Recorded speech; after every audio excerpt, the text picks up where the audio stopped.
Okay, hai, Assalamualaikum. Jadi kembali dengan Cikgu Syikin. Hari ni kita masih lagi dengan subjek pendidikan jasmani dan kesihatan untuk kemahiran bagi kesihatan, subtopik kesihatan iaitu topik pendidikan kesihatan reproduktif dan sosial ataupun PIRS. Kita akan lihat penyalahgunaan bahan. Okey, bahan apa yang kita salah guna ni? Kita akan tengok lepas ni apa bahan-bahan yang kita katakan sebagai penyalahgunaan bahan tu lah.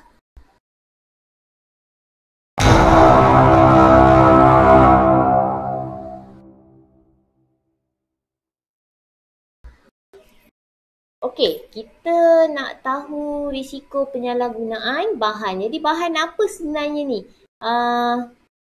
Bahan makanan ke? Ataupun minuman ke? Okey, sebenarnya bahan yang kita sebut kat sini ialah bahan yang menyalahi undang-undang. Contohnya dadah. Ini salah di sisi undang-undang. Ini ialah penyalahgunaan dadah.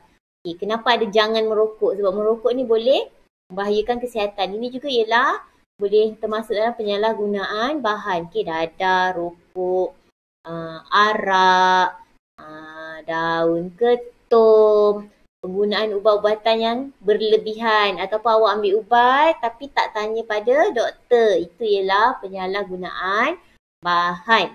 Okey.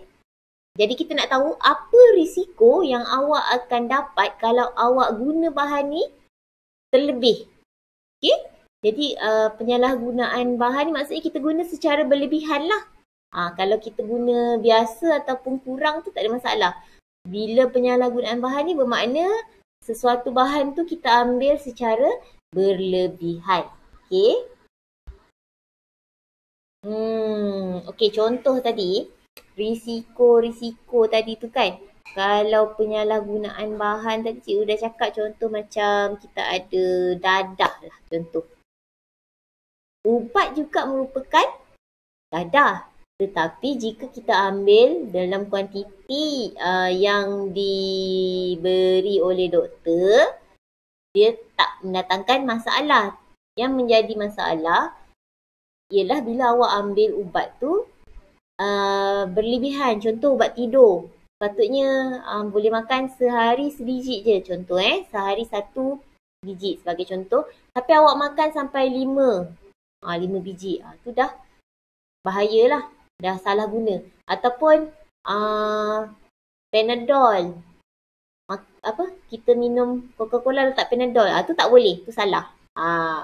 Okay. Jadi selain daripada tu macam arak. Okay, ramai orang minum arak. Jika dia minum dalam kuantiti yang sedikit, dia tidak memabukkan. Tetapi bila dia minum dalam kuantiti yang berlebihan, dia jadi mabuk. Okay, bila mabuk apa yang terjadi? Katalah dia mabuk dan dia bawa kenderaan. Mungkin boleh mendatangkan kemalangan ke. Macam itulah maksudnya. Setiap pengambilan yang berlebihan tu akan mendatangkan risiko kepada diri sendiri, kepada orang sekeliling dan juga mungkin kepada masyarakat lah. Okay? Okay, jadi kita nak tengok kat sini risiko penyalahgunaan bahan. Dia kata kat sini boleh menjadikan emosi kita, kecelaruan emosi, boleh menyebabkan kita melakukan penderaan fizikal, ekonomi negara terjejas, jangkitan HIV, berlaku perceraian, keselamatan negara terancam, terdorong melakukan jenayah, memalukan keluarga dan kos penyelenggaraan menjadi semakin meningkat. Okey, cikgu akan terangkan satu persatu. Okay, kita tengok dulu melakukan penderaan fizikal. Kenapa bila penggunaan bahan ni berlebihan, maksudnya awak lakukan penyalahgunaan bahan, boleh mendatangkan kesan pada orang sekeliling. Contoh macam ni, melakukan penderaan fizikal. Katalah seorang tu ambil dadah. Okay. Bila dia tak dapat beli, ataupun dia tak dapat apa yang dia nak, mulalah dia nak pukul anak. Kita selalu tengok dekat media sosial, dekat berita, bayi maut didera oleh ibunya ataupun ayahnya yang menagih dadah, contoh sebab dia tak dapat bahan terlarang tu, jadi dia cederakan orang lain. Ataupun mungkin dia cederakan mak dia, nak minta duit. Dia nak minta duit jadi dia cederakan mak dia. Itu risiko lah bila kita ambil bahan-bahan terlarang ni. Tak semestinya dadah lah. Bahan-bahan lain pun sama juga. Contoh kalau dia ketagih rokok ke ataupun daun ketum. Jadi dia dalam keadaan yang hayal. Jadi dia boleh mendatangkan kecederaan juga kepada orang sekeliling dia. Seterusnya, ekonomi negara boleh terjejas. Kenapa penyalahgunaan dadah boleh menyebabkan ekonomi negara terjejas? Kerana biasanya orang yang macam penagih dadah, dia tak ada kerja. Dia tidak bekerja. Dia duduk bawah jambatan, jadi gelandangan ataupun mungkin dia jadi pencuri ke. Jadi ini boleh merosakkan ekonomi negara kita sebab kita dah kurang tenaga mahir dalam pekerjaan. Mungkin dia belajar bagus tapi bila dia dah ambil dadah ke ataupun dia terlibat dengan penggunaan bahan-bahan terlarang ni, dia dah tak nak kerja kan sebab dia dah ketagih. Jadi dah rugilah kat situ. Seterusnya jangkitan HIV. Macam mana jangkitan HIV terjadi? Yang pertama, melalui perhubungan seksual. Yang kedua, berkongsi jarum. Penyalahgunaan bahan di sini ialah melalui mungkin dari salah satu ni lah. Sama ada kalau dia berkongsi jarum. Contoh yang ambil dadah tadi tu kan. Kalau dia cucuk, kawan dia pula cucuk. Dah. Jadi jangkitan lah kalau kawan tu ada HIV. HIV ni setakat ni belum ada ubat lagi berlaku penceraian. Risiko penyalahgunaan bahan juga boleh menyebabkan penceraian. Kenapa boleh berlakunya penceraian? Contoh isteri atau suami, salah seorang ni katalah dia suka minum arak lah. Contoh minum arak. Jadi boleh mabuk. Bila mabuk dia balik rumah, dia jadi berhayal kan. Kata mabuk. Bila dah mabuk tu, dia suka pukul anak ke, dia suka pukul isteri ke ataupun isteri tu mungkin boleh memalukan suami ke. Jadi bila berlaku macam ni, biasanya dia akan menyebabkan pasangan tu tadi jadi tak selesa. Bila tak selesa, berlakulah penceraian. Penceraian ni maksudnya dia dah tak duduk serumah lah. Keselamatan negara terancam. Macam mana risiko penyalahgunaan bahan ni berkait dengan keselamatan negara pula? Contoh tokan dadah. Pernah dengar tak tokan dadah?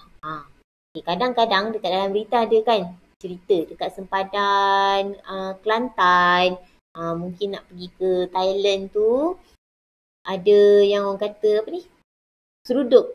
Seruduk, bawa seruduk masuk dadah, bawa seruduk masuk rokok yang haram kan.